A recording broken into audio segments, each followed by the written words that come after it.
ರಾಜಸ್ಥಾನ ತರುಣ್ ಭಾರತ್ ಸಂಘದ ರಾಜೇಂದ್ರ ಸಿಂಗರ್ ಅಂತವ್ರನ್ನ ಕರೆಸಿ ಇವರು ಒಂದಿಷ್ಟು ಪ್ರಶಸ್ತಿ ಕೊಡುವಂಥದ್ದು. ಯಾರಿಗೆ? ಪಾಂಡುರಂಗ ಹೆಗಡೆ ಅವರು ಅಪ್ಪಿಕೋ ಚಳವಳಿ ಮಾಡಿದರು, ಕಾಡನ್ನು ಉಳಿಸಲು ದೊಡ್ಡ ಸಾಹಸ ಮಾಡಿದರು ಅಂತೇಳಿ. ಇದು ಯಾವುದೋ ಪತ್ರಿಕೆ ಒಂದು ಮೂರಿಯಲ್ಲಿ ಬಂದು ಹೋಗಿಬಿಡ್ತದೆ. ಇದ್ರ ಬಗ್ಗೆ ನಾವು ಹೆಚ್ಚು ತಲೆ ಕೆಡಿಸ್ಕೊಳ್ಳೋದು. ನಾವು ಸಹಿತ ಇವತ್ತು ನಮ್ಮ ಮತದಾರ ಅನ್ನುವಂಥವ್ರು ಸಹಿತ ನಾವು ಇದ್ರ ಬಗ್ಗೆ ತಲೆ ಕೆಡಿಸ್ಕೊಳ್ಳೋದಿಲ್ಲ. ಯಾವ ಅಪ್ಪಿಕೋ, ಏನು ಅಪ್ಪಿಕೋ? ಕಾಡನ್ನು ಅಪ್ಪಿಕೋ, ಗಿಡಗಳನ್ನ ಅಪ್ಪಿಕೋ, ಕಡಿಯೋರು ಕಡಿಬೇಡ್ರಪ್ಪ ಅಂತ ಹೇಳ್ಕೊಂಡ್ರಿ ಕಾಲು ಬಿದ್ದಾರು ಬಿಡಿಸ್ರಿ ಅವ್ರನ್ನ. ಸುಂದರ್ಲಾಲ್ ಬಹುಗುಣ ಅವರು ಚಿಪ್ಕೋ ಮಾಡಿದರು, ಇವರು ಅಪ್ಕೋ ಅದರ ಪ್ರಭಾವದಿಂದ ಶುರು ಮಾಡಿದರು. ಇಂಥವರ ಹೋರಾಟದಿಂದಾಗ ಸ್ವಲ್ಪ ಇವತ್ತು ನಮ್ಮ ಕಾಡು ಹೌದಪ್ಪ ಅನ್ನುವಂಥದ್ದು ಅಥವಾ ಉಳಿಯುವಂಥದ್ದು ಸಾಧ್ಯಗಳು ಹೆಚ್ಚಾಗಿದ್ದಾವೆ. ಈ ಪರಿಸರವಾದಿಗಳಿಂದ, ಈ ಪರಿಸರ ಉಳಿಸ್ಬೇಕು ಅನ್ನೋದು ಹೋರಾಟಗಾರರಿಂದ, ಇದಕ್ಕೆ ನಮ್ಮ ಜೀವನವನ್ನು ಇಟ್ಟವರಿಂದಾಗೆ ಇವತ್ತು ಸ್ವಲ್ಪ ಕಾಡಿನೂ ಉಳಿದಿದೆ. ಇಲ್ಲಾಂದ್ರೆ ಇವತ್ತು ಅದು ಹೋಗ್ತಿತ್ತೋ ಏನೋ. ಸ್ವಲ್ಪ ಕಾನೂನುಗಳಾಗಿದ್ದಾವೆ, ಏನೋ ಆ ಕಾನೂನು ಮೂಲಕ ತಡೆ ಹಿಡಿಯುವಂಥ ಪ್ರಯತ್ನ.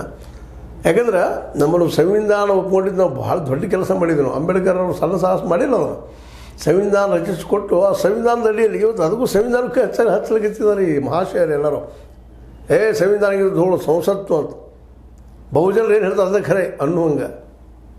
ಮತ್ತು ನಮ್ಮ ಜನ ಹೆಂಗಾಗಿದೆ ಇವತ್ತು ಮತದಾರರಪ್ಪ ಅಂತಂದರೆ ಸತ್ಯ ಯಾವುದು ಸುಳ್ಳು ಯಾವುದು ತಿಳ್ಕೊಳ್ಳಿಕ್ಕೆ ಸಾಧ್ಯ ಇಲ್ಲ. ಮೊದಲು ತಿಳ್ಕೊಂಡಿದ್ರೆ ಇವತ್ತು ಇಂಥ ರಾಜಕಾರಣಿಗಳು ಬರ್ತಾಯಿರಲಿಲ್ಲ. ಪಾಂಡುರಂಗ ಹೆಗಡೆ ಅಂತವರು ಮುಂದೆ ಅದೇ ಕಾಲಕ್ಕೆ ಇನ್ನೂ ಅನೇಕ ಒಳ್ಳೆಯ ಜನ ಅದು. ಹಿಂದೂ ಪತ್ರಿಕೆ ಮುಖ್ಯ ಸಂಪಾದಕ ಆಗ್ಯಾರ ರಾಮರು ಅಂತವರು, ಅನೇಕ ಒಳ್ಳೆಯ ಜನ ಇದ್ದಾರೆ ಇಲ್ಲಿ. ನಾನು ಇದರರ್ಥ ಉಳಿದವ್ರು ಕೆಟ್ಟವರಂತೂ ಅಲ್ಲ, ಬಟ್ ಸಜ್ಜನರ ಆರಿಸುವಲ್ಲಿ ನಾವು ಸೋತಿದ್ದೀವಿ ಅಂತ. ಅಪ್ಪಿಕೋ ಚಳವಳಿ ಮಾಡಿದವ್ರನ್ನ ಪಾಂಡುರಂಗ ಹೆಗಡೆ ಅವರಂಥ ಒಬ್ಬ ಪ್ರಬುದ್ಧ ರಾಜಕಾರಣಿ, ಒಬ್ಬ ತಿಳುವಳಿಕೆ ಅವರು ಅಪ್ಪಿಕೋ ಚಳವಳಿಯನ್ನು ತಮ್ಮದಾಗಿ ಮಾಡಿಸ್ಕೊಂಡು ಕಾಡು ಉಳಿಸಲು ಹೋರಾಟ ಮಾಡಿದವರು.